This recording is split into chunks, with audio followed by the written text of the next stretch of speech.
Okay, well, I just pulled some cards on this Electoral Reform Act that Biden is signing. And what we have here is about, there's wanting to control what we had with the January 6th thing and the, with Trump telling the vice president that he could overthrow this election and all of that stuff. So there are attempts to want to control elections. So what we have in the center of this, he is taking a very strong action, because above it we have this abuse of power when it came to the loss, trying to overthrow it.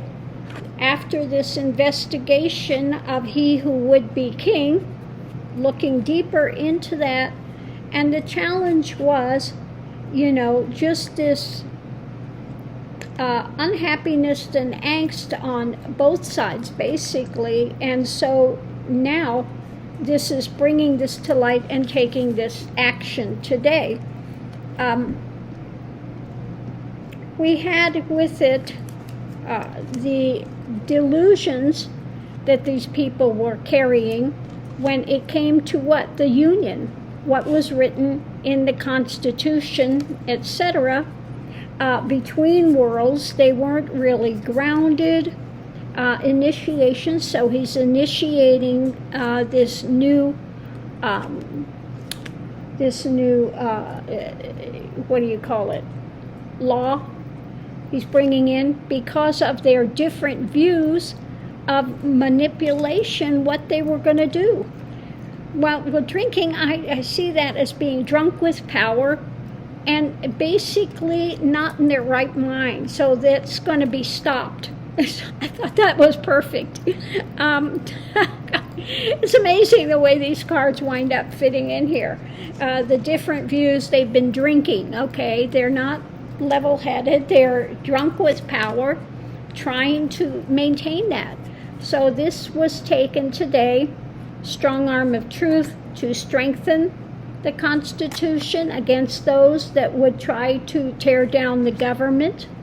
So they're looking ahead to the future, thinking about the actions when it comes to those that would try to retain power. Again, he who would be king, that would try to hold on to power, and that has been a burden. So today, he is signing that into law, where it's made absolutely clear that the vice president is only there to show the results. He has no other power in that. So it's, closing up these loopholes so that they can't use these different views, darkened views that they had of these holes to initiate this attempt to, again, straddling between realms, to try to bring this into a ambiguous thing. So they're looking at the union, the addresses, the divine union, what the founding fathers actually wanted to put into place versus their skewed ideations about it. Okay? Because that's what we've had. We've had so much of this stuff with the Republican Ugly MAGA Party looking for loophole after loophole after loophole, and just lying and conning, deceiving. And so now we have to go in there and tighten up this stuff so that this is not so easily taken place again. So really glad to see this today, that Biden is signing that, and they're putting much more strict things into place when it comes to the electoral system and who can go there and who can show up. We had the fake electors. They tried to bring in fake electors and all the rest of the hoopla around it. But some of those loopholes are being closed today. Thank goodness, so that we don't have, again, somebody who thinks they would be king by abusing, and that's been his whole life.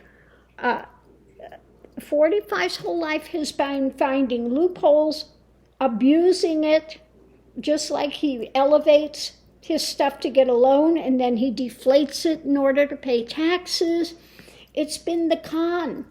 And he finds any kind of a little loophole that he can try to manipulate and spin for his advantage. So he's very crafty in that way, but he has been caught.